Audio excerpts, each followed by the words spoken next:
Aprende a conectarte desde tu ordenador a una reunión de Zoom cuando otra persona te invita. Hay dos formas de conectarse. La primera forma es cuando tienes descargado Zoom en tu ordenador. La segunda forma es cuando no tienes descargado Zoom en tu ordenador. Cuando te invitan a una reunión, recibes un enlace en tu correo electrónico. Pincha en este enlace. Si no tienes Zoom descargado, pincha en Iniciar reunión. Después pincha en únase desde su navegador. Escribe tu nombre. Marca la opción No soy un robot. Ahora espera a que el anfitrión te acepte. Ya estás dentro.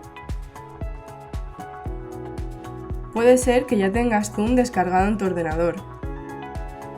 En ese caso, cuando pinches en el enlace de la reunión, verás esta ventana. Pincha en Abrir Zoom Meeting. Te va a preguntar qué opción de audio deseas. Dale a Entrar audio por computadora. Ya estás dentro. Ahora vamos a enseñarte a participar en la reunión. Dentro de la reunión puedes activar o desactivar la cámara. Para usar la cámara, marca Iniciar vídeo y para quitar la cámara, marca Detener vídeo. Pulsa en Participantes para ver las otras personas que están en la reunión.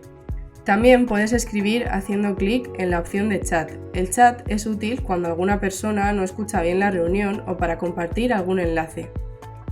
Zoom tiene más opciones como compartir pantalla. Para compartir pantalla, la persona que administra la reunión tiene que darte permiso.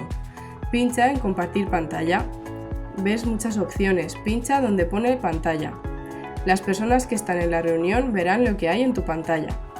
Manda emoticonos. Para mandar emoticonos, pincha en Reacciones. Puedes elegir diferentes emoticonos. Levanta la mano. En Mandar emoticonos también puedes levantar la mano cuando quieras hablar. Espera a que la persona que organiza la reunión te dé permiso para hablar.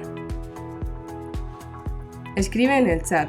También puedes escribir a las personas que están en la reunión en el chat. Puedes mandar un mensaje a todas las personas o solo a una. Para irte de la reunión, pulsa Finalizar la reunión. Esperamos que el vídeo haya resultado útil.